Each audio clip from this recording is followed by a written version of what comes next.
Rádio Rio de Janeiro, a emissora da fraternidade, passa a apresentar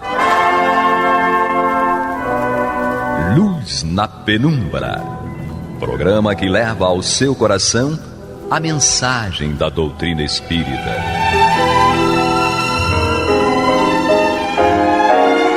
E agora, com vocês, Aloísio Guigino, Fátima Miranda e Eduardo Araújo, para o estudo da obra O que é o Espiritismo, de Allan Kardec.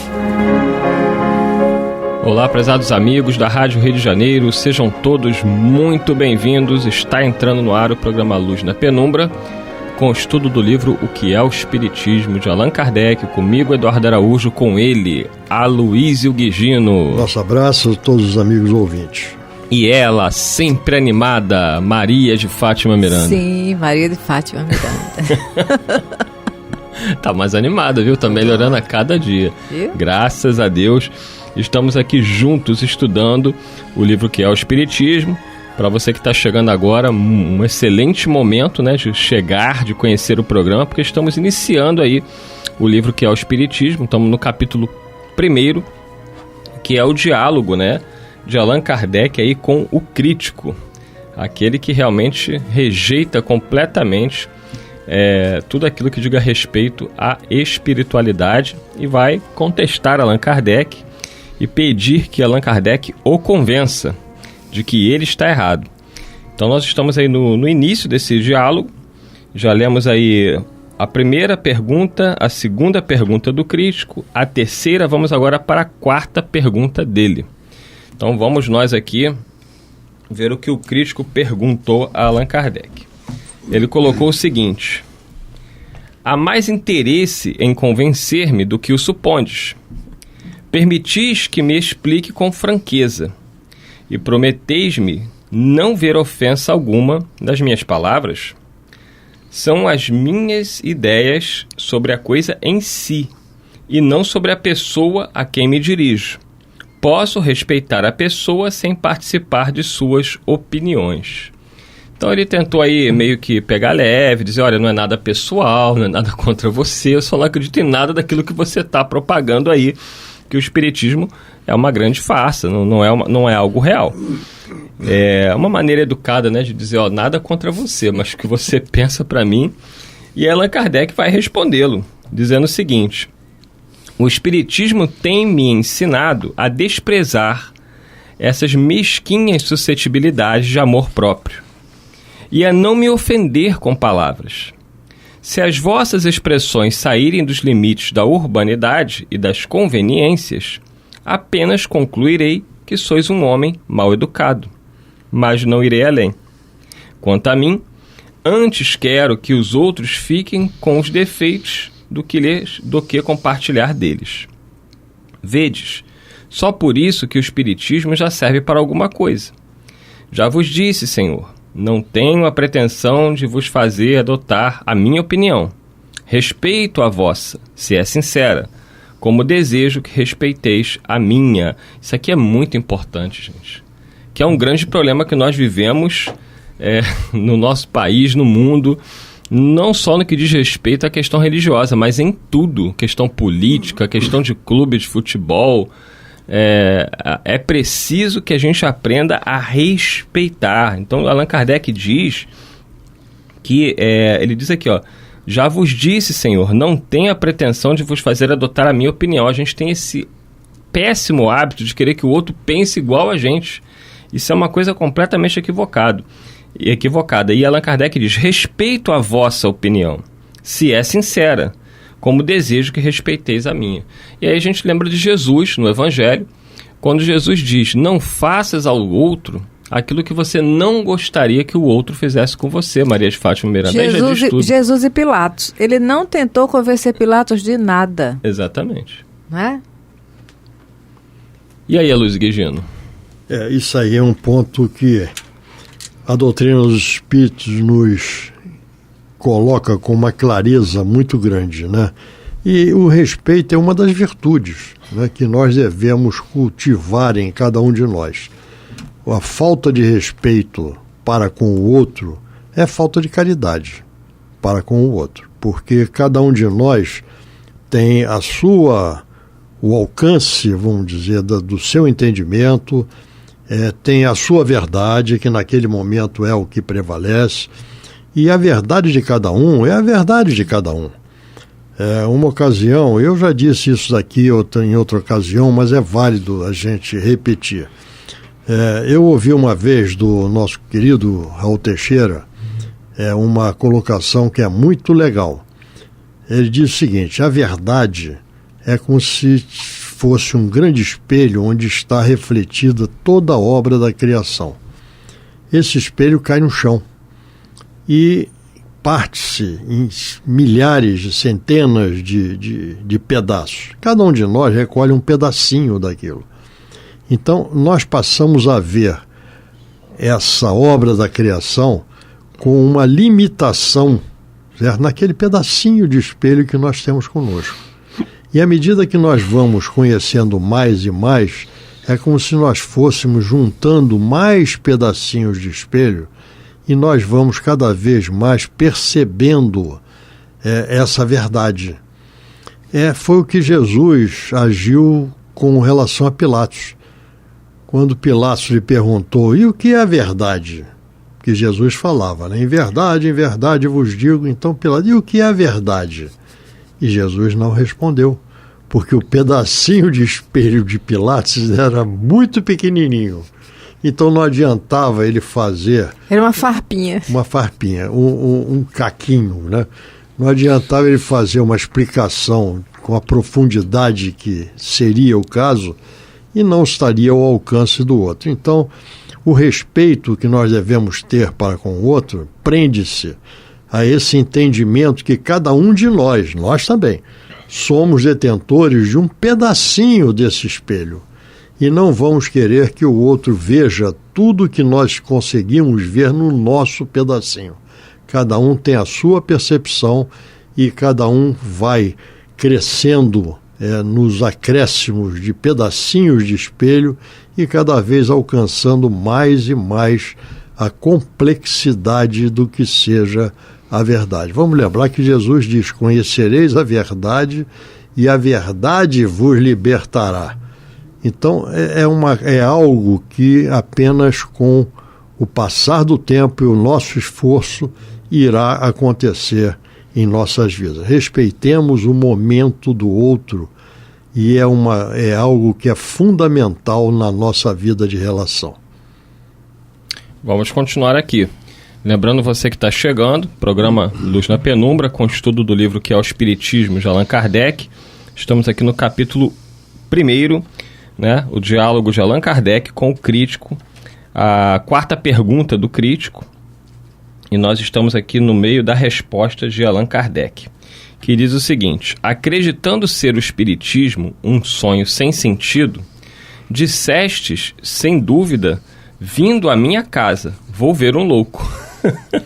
Confessai-o francamente, pois com isso não me escandalizarei. Então, todos os espíritas são loucos. Essa é coisa sabida. Pois bem, se julgais assim, eu tenho escrúpulo de transmitir-vos a minha enfermidade mental. E causa-me espanto ver-vos com tal pensamento. Buscar uma convicção que vai vos colocar no número dos loucos. Se já estáis persuadidos de que não conseguiremos convencer-vos, o passo que destes é inútil, visto que só terá por fim a curiosidade. Abreviemos, pois, por favor, porque me falta tempo para perder em conversações sem objeto. Olha a resposta aí. O humor de Kardec. Brilhante, né? Porque assim, se a criatura pensa que nós estamos loucos, o que ele vai perder o tempo dele conversando com o louco para pedir que o louco o convença a ser louco também? Então não tem o menor sentido. Claro que Kardec usou aí um pouco de humor com ele, né? Claro que um humor sadio, respeitoso. Sim. Não, ele riu de si mesmo, não é? Respeitoso, no sentido de que, olha, você não acredita em nada disso, para você, tudo isso que nós aqui estudamos, que nós pesquisamos, é uma pura loucura. Por que você vai querer se envolver com algo que você não acredita e que você tem como uma loucura? Então, não tem o menor sentido. E o homem não satisfeito, né, o crítico continua. O homem, diz ele, pode enganar-se, deixar-se iludir, sem que por isso seja louco. Allan Kardec responde: dizei logo, acreditais, como muitos, que isto é moda, que durará certo tempo, mas deveis convir que um passatempo que em alguns anos tem conquistado milhões de partidários em todos os países, que conta entre seus adeptos sábios de toda a ordem, que se propaga de preferência nas classes mais esclarecidas, é mania singular, que merece ser examinada. Então, Allan Kardec vai deixando claro que, apesar da recusa, né, deste crítico em compartilhar, né, desse conhecimento, em acreditar nos fenômenos, homens sérios, né, de toda a Europa, da América, que Allan Kardec diz já contava aos milhões, estavam estudando ativamente os fenômenos espíritas, homens de ciência, homens de sabedoria, que estavam se debruçando sobre os fenômenos, que com certeza haveria de ter algo de sério, porque se não fosse algo sério, homens sábios, homens sérios não estariam ali pesquisando. E a gente verifica isso facilmente.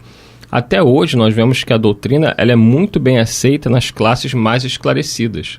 Não que não seja nas menos esclarecidas, mas mostrando que muitas pessoas que antes seriam céticas, seriam agnósticas, elas conseguem encontrar no espiritismo cristão explicações racionais que não fogem àquilo que a ciência prega, aquilo que a ciência ensina.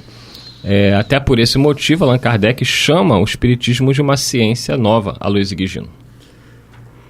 O espiritismo veio revolucionar o conhecimento espiritual, vamos dizer assim, da humanidade, né? Porque vem colocar com tanta clareza, com tanta consistência, essas argumentações, essa busca de entendimento daquilo que a vida nos oferece, que rapidamente vai adquirindo os adeptos, aqueles que buscam, que adotam, que abraçam essa doutrina. Um exemplo disso por exemplo, a reencarnação, certo? Que veio, não que ela não existisse anteriormente como conhecimento do homem, desde os primeiros tempos, e os judeus na época de Jesus já tinham a reencarnação como uma realidade. Mas com o tempo isso foi se perdendo nas névoas do tempo. Certo? Uau, sim, isso é poético. Foi longe, né, agora? Poético. Então, o Espiritismo veio reavivar esta grande realidade da justiça divina. Então, não há como nós não entendermos aquilo que nós citamos num programa anterior. Num país católico como o Brasil, a grande maioria, apesar de não se denominar como sendo espírita, aceita princípios espíritas que são inerentes à doutrina espírita e não estão presentes em outras filosofias religiosas. Então, o tempo que vai nos mostrando, que vai nos fazendo com que se enraizem em nós esses conceitos, que tem uma força muito grande, que tem uma racionalidade, que tem uma capacidade de um esclarecimento e de uma consolação, certo? Que são características fundamentais da doutrina espírita. Então, isso é inequívoco, certo? É inegável que a doutrina vai conquistando pouco a pouco os adeptos. E tem um pensamento, né, que é atribuído a Leon Denis, que diz que o espiritismo não é a religião do futuro, mas é o futuro das religiões. Então, em outras palavras, é uma convergência dos princípios morais que se encontram presentes, mas o entendimento em cada religião é diferenciado. Quando Kardec fala da preferência nas classes mais esclarecidas, é importante ressaltar que ele não está falando de classes sociais, porque nós vamos encontrar em classes sociais mais baixas pessoas extremamente esclarecidas. Haja visto os espíritas de Lyon, que eram operários, mas tiveram a compreensão de pronto da proposta espírita, né? E Jesus, ele apresentou o Pai Celestial e deixou para o Consolador nos apresentar esse aspecto científico da lei de Deus, não é? Que é a doutrina Na verdade, espírita. são os mais simples, Sim. aqueles que melhor compreendem. Isso. O que Kardec queria dizer à época é que se a doutrina fosse algo completamente irracional e verídico, fantasioso, né? Sobrenatural, ela não seria estudada com seriedade por homens sérios, por homens de conhecimento, de saber. O fato destes homens se interessarem pelo estudo dos fenômenos já demonstrava que a coisa em si era séria, né?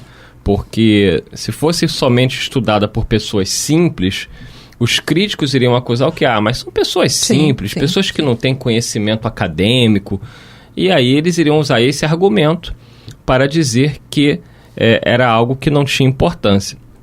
Nós vemos, por exemplo, no livro Paulo Estevão, quando Paulo de Tarso ele vai à casa do caminho, o que ele imaginava? Que ali só tinham pessoas ignorantes.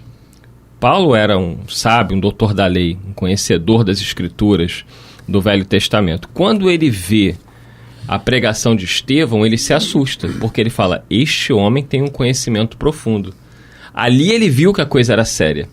Porque se fossem só pessoas humildes, pescadores, pessoas das aldeias, ele não estava preocupado. Porque ele pensava o seguinte, são pessoas ignorantes que não têm conhecimento. Mas quando ele vê a pregação do Estevão, aquilo deixa ele chocado.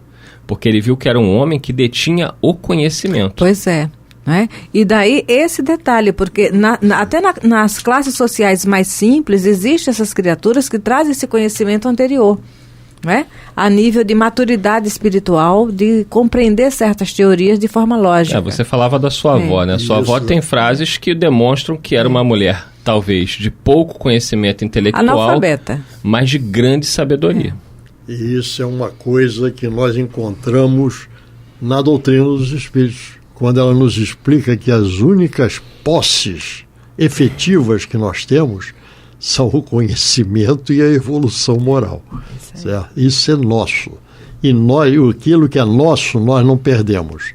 Nós carregamos de uma encarnação para outra. Então, são coisas que são tão óbvias, tão fortes, que por si só já favorecem a busca de maior compreensão da proposta espírita. Isso mesmo. Vamos continuar aqui. E o crítico não se dá por vencido com os argumentos de Kardec e continua questionando. Tenho minhas ideias a respeito, é certo. Porém, elas não se acham tão absolutamente firmadas que não consinta em sacrificá-las à evidência. Disse-vos que tereis certo interesse em me convencer. Confesso-vos que tenciono publicar um livro em que me proponho demonstrar ex-professo a minha opinião sobre o que considero um erro. E como esse livro deve produzir efeito, dando um golpe no espiritismo, eu deixaria de publicá-lo caso ficasse convencido da realidade da vossa doutrina. Agora ele já faz uma ameaça, né? Do tipo, eu vou publicar um livro. É melhor você me convencer, porque com esse meu livro eu destruo completamente as suas ideias, né? E, por consequência, aquilo que você está defendendo. E Allan Kardec vai responder a ele dizendo o seguinte: eu sentiria que ficasses privado do que vos pode proporcionar um livro que deve produzir tanto efeito. Além disso, não tenho interesse algum em impedir a sua publicação.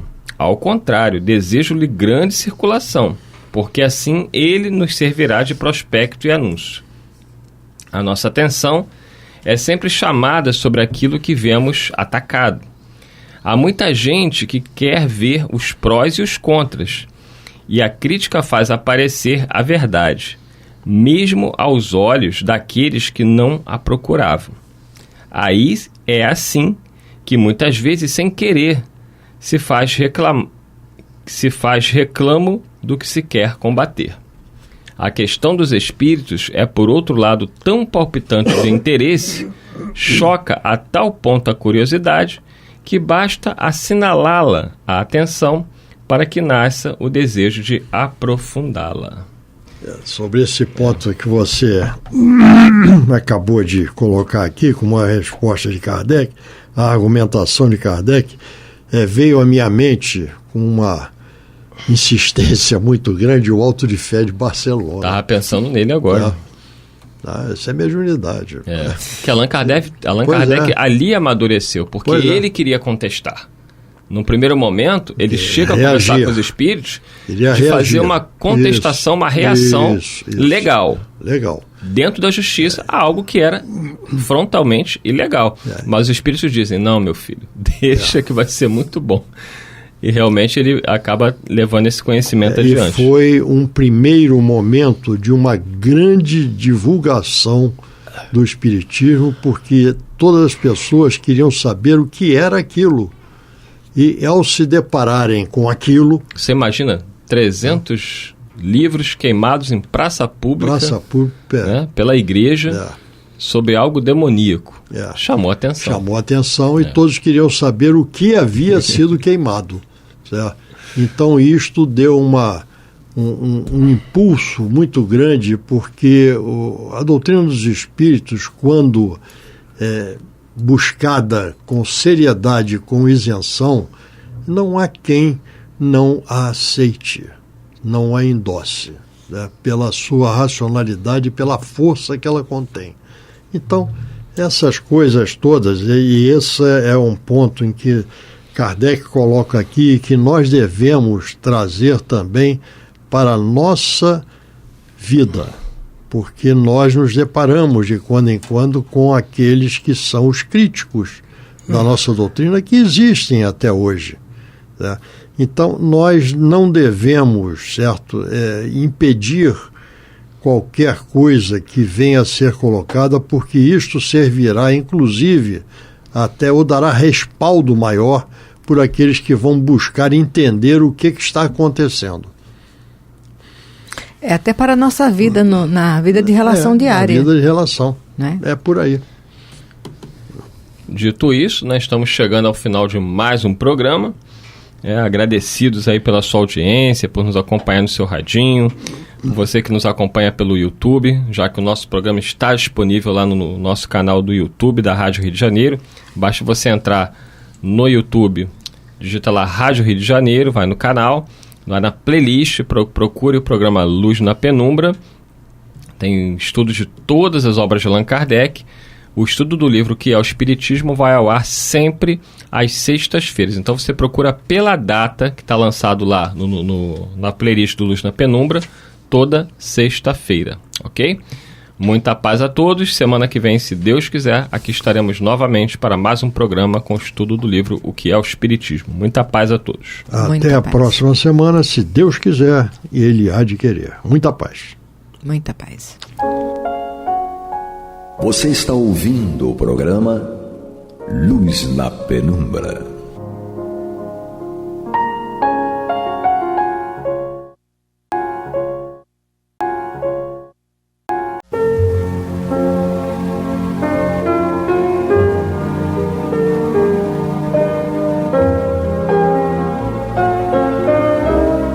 A Rádio Rio de Janeiro está levando ao seu lar e ao seu coração a mensagem consoladora da doutrina espírita, através do programa Luz na Penumbra. E agora com vocês, Bill Fabiano e Renato Souza, para comentar os textos da Revista Espírita de Allan Kardec no período de 1859 a 1869. Muito bem, prezados ouvintes da Rádio Rio de Janeiro, emissora da Fraternidade, estamos chegando para mais um programa Luz na Penumbra. Do meu lado esquerdo, Bill Fabiano Cordeiro, meu parceiro. Boa noite a todos, mais uma vez juntos. Isso, dando continuidade ao nosso estudo aqui na Revista Espírita, março de 1859. Vamos entrar num subtítulo aqui, né, Bill? Conversas familiares de além-túmulo. E ainda estamos falando do título lá sobre os médiuns. Estudo dos médiuns, não é isso? Então vamos começar aqui dando início a mais esse capítulo, né, para a gente dar mais uma adiantada no nosso estudo. E como a gente está sempre lembrando aqui, né, Bill, participem da rádio, né? Sim. Dá uma ligadinha lá pro 3386-1422, telefone do Clube da Fraternidade. E também o site da Rádio Rio de Janeiro, .digital. Exatamente. Instagram, @Rádio Rio de Janeiro 1400 AM, lá no Facebook, @Rádio Rio de Janeiro 1400 AM. Lá no site, né, Renatão? As reprises, os outros programas, tudo encontra lá, Pode né, Renato? acessar tudo lá. No YouTube, principalmente, YouTube, também. Não canal, esqueça, YouTube, né? Se inscrevam, participem. Com certeza, é isso aí, né? Vamos dar aquela força para a Rádio Rio de Janeiro, que tem trazido aí grandes ensinamentos, tem, né, de alguma forma, consolado. Levando a luz para quem está nas trevas. Com certeza, né? E ajudando, auxiliando sempre. Então vamos nós aqui para o nosso título, Conversas Familiares de Além-Túmulo. Bill, Paul o quê? Paul Gaimard, né? Paul Gaimard. Vamos lá. Querem saber quem era o Paul Gaimard? Paul Gaimard foi um médico da Marinha e viajante naturalista, falecido em 11 de dezembro de 1858, evocado no dia 24 do mesmo mês, tá? Com idade de 64 anos, por um de seus amigos, o senhor Sardou. Isso aí, agora foi. Então a gente tem uma série de perguntas aqui, e são muitas perguntas, né, Bill? Já dei uma colada. Sim, eu também. Colei lá na frente, né, e tudo. Então vamos lá. Pergunta 1, evocação, né? Resposta, estou aqui. Que queres tu? Pergunta número 2, o Bill vai ler a resposta, tá? Qual é teu estado atual? Olha, diz o seguinte, o senhor Gaimard: erro como os espíritos que deixam a terra e que desejam avançar na senda do bem. Buscamos, estudamos e depois escolhemos. Olha que interessante para ver. E aqui a gente vê aqui que ele foi evocado no dia 24 de dezembro de 1858, mesmo mês do desenlace, ou seja, 11 de dezembro de 1858. Véspera de Natal. Foi evocado 13 dias depois. E para a gente entender o estado desse espírito, né? O nível de consciência dele. Exato. E aí, Bill, olha só, uma coisa importante que as pessoas costumam falar sempre. Nossa, é difícil esse negócio de evocar o espírito logo no momento seguinte. Depende, né, Bill? Depende. O próprio livro Céu e Inferno. Sim. Né? Sim. A quarta obra da codificação vem trazendo para a gente vários relatos. Vários nesse suicidas sentido. E tudo. Depende. Imediatamente após pode acontecer? Pode acontecer. Sobretudo nessa necessidade aí de fazer uma obra, né, de fazer um livro, pode acontecer. A gente não sabe da evolução de cada espírito. Todos nós estamos aqui num planeta de provas e expiações, sujeitos a uma série de circunstâncias, de evidências. É puro bombardeio que dificulta um pouco de você saber, mas... Você citou aí o Céu e Inferno, né? Na codificação, eu lembrei aqui de pronto aqui, o Sexo e Destino, de André Luiz, em que Marita, ela reencarna no mesmo ciclo, que é no seio daquela que for a irmã dela, ela reencarna como filha de Marita, ou seja, no mesmo ciclo. A gente está falando de reencarne imediato, né? Mas a grande questão aí da conversação imediata também, então eu trouxe esse exemplo que é para a gente entender que não há gesso para a espiritualidade. Com certeza. Né? Existem regras, normas. Sim. E para ela foi aplicada nesse sentido. Ela desencarnou, foi ao mundo espiritual e já estava pronta para retornar. Vou ali e já volto. Bate-volta para eles aproveitarem aquele mesmo núcleo, ciclo. E é importante deixar sempre bem claro, não estamos afirmando nada, mas a gente precisa deixar claro que é possível. Sim.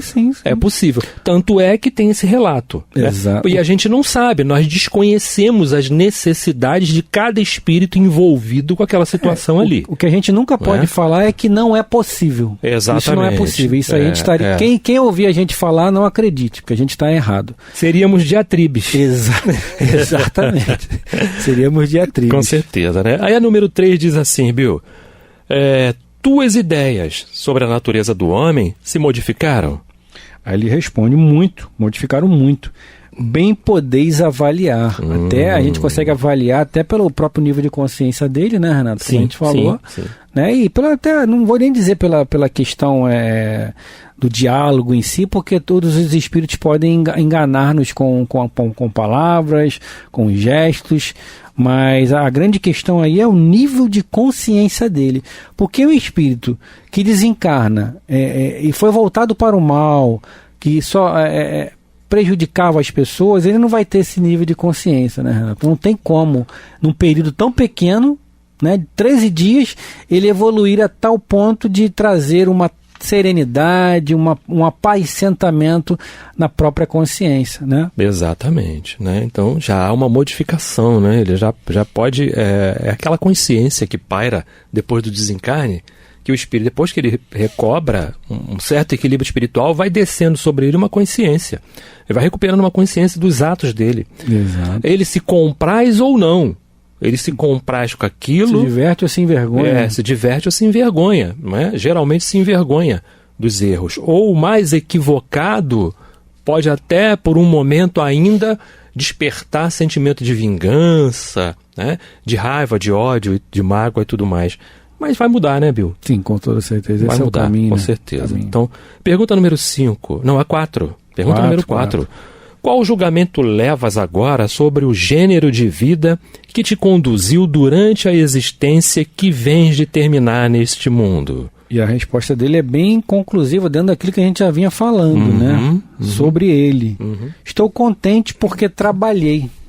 Olha só a importância do trabalho. O trabalho. E aqui ele está falando do trabalho dentro de uma casa espírita? Não. Trabalho no bem. Está falando do trabalho físico dele lá que ele ganhava, ele era remunerado? Não. Trabalho no bem. Que é aquele. É o tesouro, né? Ou o tesouro que está dentro do nosso coração, ou seja, dentro da nossa consciência, através daquilo que nós praticamos. Nós praticamos o bem, então a gente tem a sensação de dever cumprido. Né? E quantos de nós aqui desencarna sem essa sensação? Né? Tomara Deus que nós, ao desencarnarmos, né, Renato, tenhamos essa sensação, né, de dever cumprido. Tomara. De forma geral, né? Não de forma ampla e restrita, mas de forma geral, sim, né, que nós tenhamos essa sensação. Exatamente, né? Trabalhei. E esse trabalhei dele, gente, meus irmãos, pode ser em tudo, né? Pode ser em tudo. Trabalhou como? Trabalhei pela minha, né? Por esse meu despertamento, trabalhei por essa minha nova condição, por essa consciência mais apurada. Trabalhei por tudo isso. E trabalhando por tudo isso que você falou, ele tá trabalhando para si próprio? Não, para os outros. Para os outros. Se ele alcançou isso, é porque ele trabalhou para os outros. Com certeza, porque ele iluminou alguém, né? Exatamente. Com certeza. Pergunta número 5. Crias que para o homem tudo acaba no túmulo? Daí teu epicurismo e o desejo que exprimias, algumas vezes, de viver séculos para gozar bem a vida? Que pensas dos vivos que não têm outra filosofia senão aquela? Ele responde o seguinte: eu os lamento. Embora isso lhes sirva, com tal sistema podem apreciar friamente tudo quanto entusiasma os outros homens, permitindo-lhes julgar de maneira sadia muitas coisas que fascinam os crédulos. Enfim, ele lamenta por essas pessoas estarem pensando assim, mas por outro lado a gente lembra sempre aqui aquela questão lá que está no livro Lindos Casos de Chico, o capítulo A Lição do Bilhar, que eu sempre falo, o Renato deve estar cansado de ouvir isso, né? Que o Chico reclama daquelas pessoas que ficam jogando bilhar o tempo todo, o dia todo, sistematicamente, todos os dias, 7 dias na semana, quase que 24 horas por dia jogando bilhar, e o Chico reclama mentalmente e o Emmanuel diz para ele: pode parar, Chico, pode parar. Vocês não conhecem as providências divinas. Hoje eles só estão jogando bilhar. Não estão enganando, não estão roubando, não estão furtando, só estão jogando bilhar, ou seja, houve uma evolução. Poderia ser pior. Né? Poderia ser pior. Eles poderiam estar estacionados na última encarnação, quando eles roubavam, quando eles matavam, eles enganavam. Hoje, eles subiram um degrau na escala evolutiva. E aí entra a nossa capacidade, né, de julgar as pessoas. A gente tem uma capacidade irrestrita e ampla e linda de julgar o Renato, né? Mas eu não consigo entender o que eu faço de errado. Então, se o indivíduo está nessa situação que é citada aqui, né, e a resposta dele também traduz muito o estado dele, que ele podia chutar o balde aqui, pô, isso aí são, pelo amor de Deus, não quero nem saber dessas pessoas. É claro. Né, isso aí tão longe de mim, mas não seria esse espírito aqui, que a gente vê que já tem uma certa evolução. Ele diz, eu hoje lamento, ou seja, lamento que eles pensem assim, que eles ainda estejam nesse nível. Mas enfim, é tudo uma questão de time, né, de tempo. Eles estão assim, eles não são assim, né, Renato? Com certeza. E há também a questão do tempo para ficar aqui, né? Tem um tempo para ficar aqui, não vai ficar a vida inteira participando disso, daquilo, não, né? A vida inteira, não. Encarnado o tempo todo nessa condição, nesse momento, passando por aquilo. Não vai acontecer isso. Vai chegar uma hora em que você vai ter que partir, né? Você vai ter que seguir. Tem uma nota aí, Bill. Vamos lá nessa notinha aqui, pequena. É a opinião pessoal do espírito. Nós a damos como tal e não como máxima. Exato. Kardec sempre com cuidado. Não é uma máxima, ou seja, não é uma determinação. É o que o espírito, a impressão que o espírito trouxe para Kardec. É bom deixar bem claro isso. Exatamente. A única coisa que é individual é a situação de cada um. Exato. De cada espírito. Apesar de eu e Bill estarmos juntos aqui fazendo esse programa, mas cada um tem uma individualidade. Sua necessidade. E a única coisa que é individual e que é fato, não é? É isso. É a individualidade espiritual do Renato. Exatamente. A individualidade espiritual do Bill, né? A individualidade espiritual do nosso irmão que está na técnica, né? E tudo mais. Tá? Exatamente. Pergunta número 6, Bill. O homem que se esforça moralmente antes que intelectualmente faz melhor que aquele que se apega sobretudo ao progresso intelectual e negligencia o progresso moral? A resposta é meio óbvia, mas vamos lá, né? Sim. O progresso moral é mais importante. Deus dá ao espírito como recompensa aos bons, enquanto o moral deve ser adquirido, é uma conquista, tá. Né? O sucesso moral é uma conquista, e essa conquista se dá de forma de uma hora para outra? Não, ela se dá dessa forma como a gente falou aqui. Ontem as pessoas roubavam, matavam, enganavam, hoje elas já conquistaram a possibilidade de só ficarem jogando bilhar o dia todo, pô. Exatamente, né? Como eu costumo falar, ontem eu e o Renato apedrejávamos os cristãos, né? Hoje não mais. Hoje nós estamos com o evangelho debaixo do braço, né? Estamos aqui na rádio, gravando os programas, nos instruindo.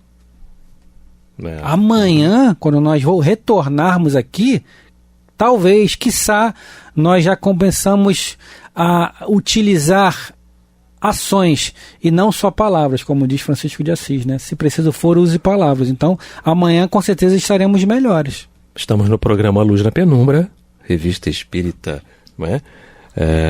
Março de 1859, os anos ímpares, eu e meu amigo Bill Fabiano Cordeiro, a gente está dando continuidade ao nosso estudo aqui. Importante esse comentário que o Bill está trazendo, né? Porque é justamente isso. A moral é mais importante, porque com ela abrirão, eu acho que essa palavra é correta, né?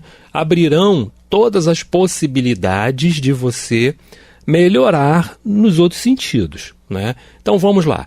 Quando eu melhoro a moral, eu passo a fazer a coisa certa. Quando eu faço a coisa certa, é aquilo que nós falamos no programa passado. Não perca a oportunidade de fazer o bem. Exato. E o bem volta para você, não é? Então, por mais difícil que as coisas estejam, e você pode estar, sim, nós estamos num planeta de provas e expiações, e o planeta Terra, ele tem chuvas, trovoadas, neve, raios, frentes frias, né?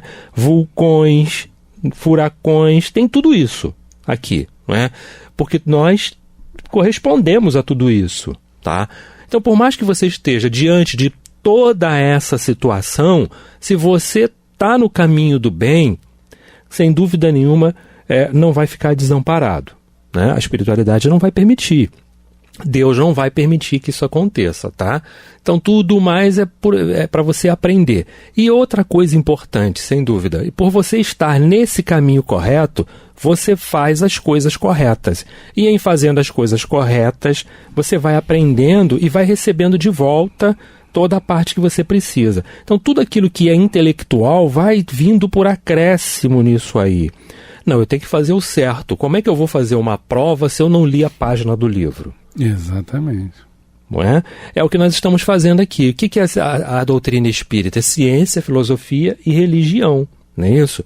É a ciência, né? É o experimento, filosofia, não é? Os livros, não é isso? Então, o que a gente está fazendo aqui no Luz na Penumbra?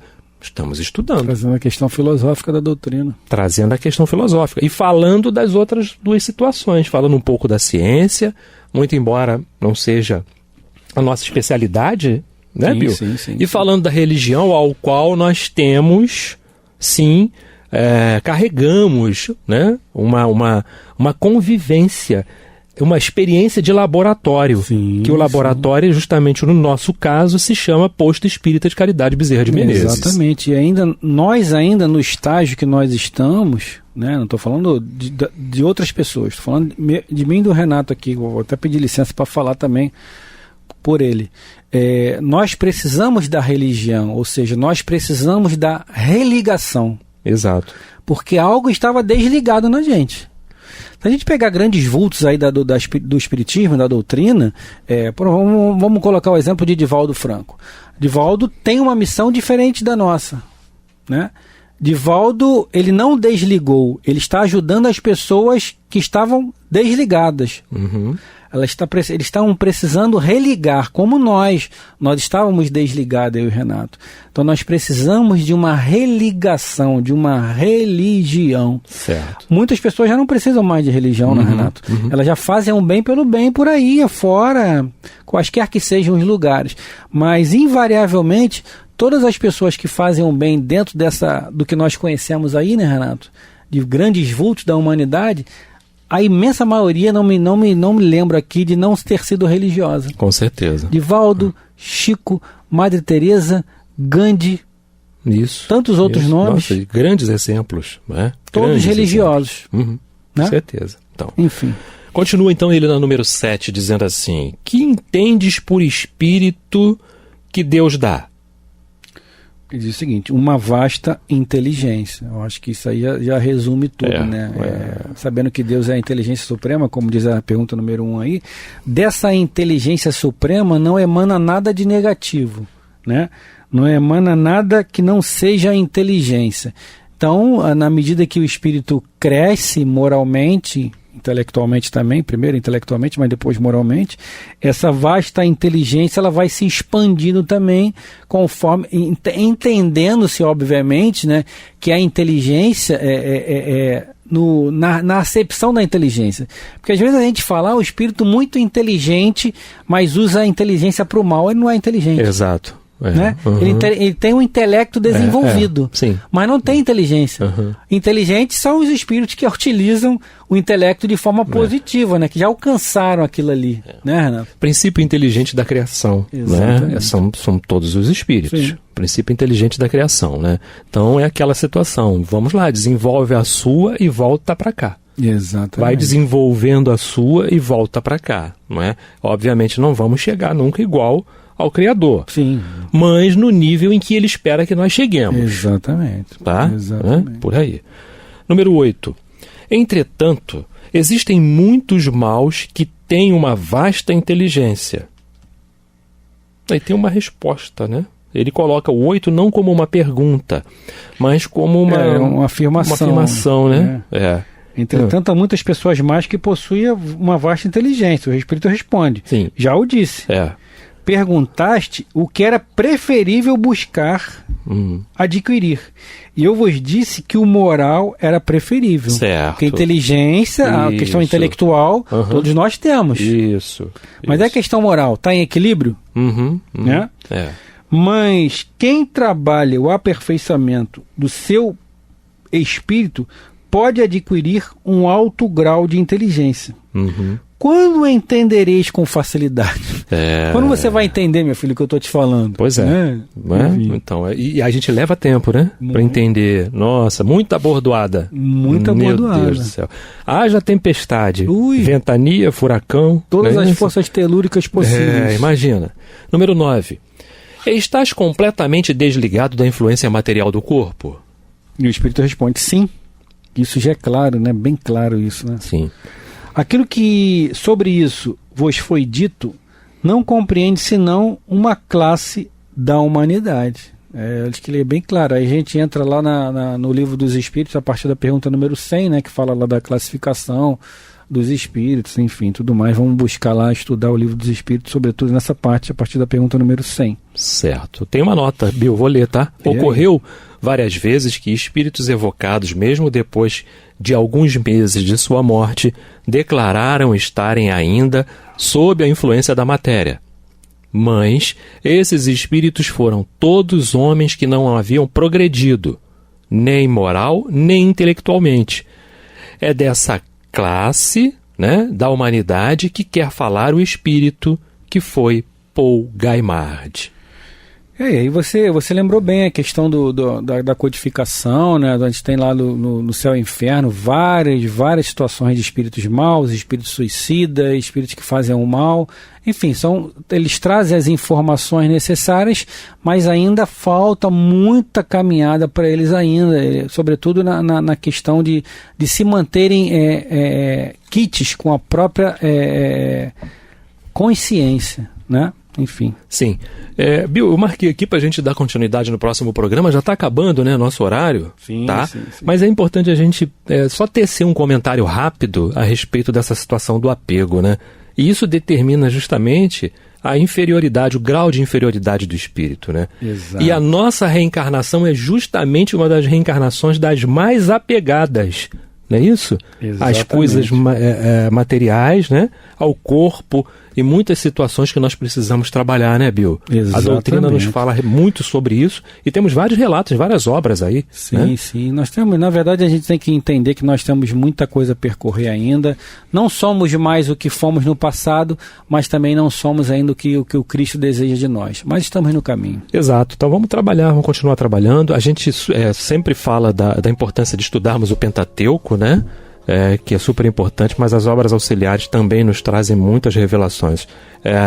E a gente toma por base André Luiz, sim, né? Sim. Com tantas e tantas obras importantes, tantos relatos importantes de vários espíritos e das situações que eles têm passado, né, pós-desencarne. Uns mais felizes, outros menos, conforme o próprio Céu e Inferno relata pra gente. É isso. Acabou, Bill. Acabou? Né? Acabou. Então vamos lá. Muito obrigado a todos, né, que estão conosco aí participando do nosso programa, ouvindo o nosso programa. Estaremos de volta na próxima sexta-feira com mais um Luz na Penumbra. Grande abraço a todos, muita paz. Bill Fabiano. Beijo no coração de todos.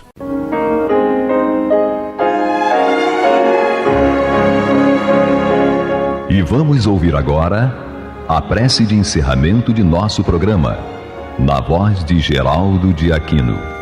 Jesus, dá-nos coragem para a luta, piedade para os insultos e misericórdia para as injustiças e ingratidões. Limpa nossa alma de inveja e ambições mesquinhas, de ódio e de vingança o nosso caminho. E que dentro em pouco, ao recolher-nos de novo ao calor do nosso leito, para que o sono nos dê a paz e o esquecimento das tristezas humanas, possamos sentir, Senhor, no mais íntimo de nosso ser, a doçura indefinível do Teu amor e a grandeza incomparável da Tua divina presença. Que assim seja.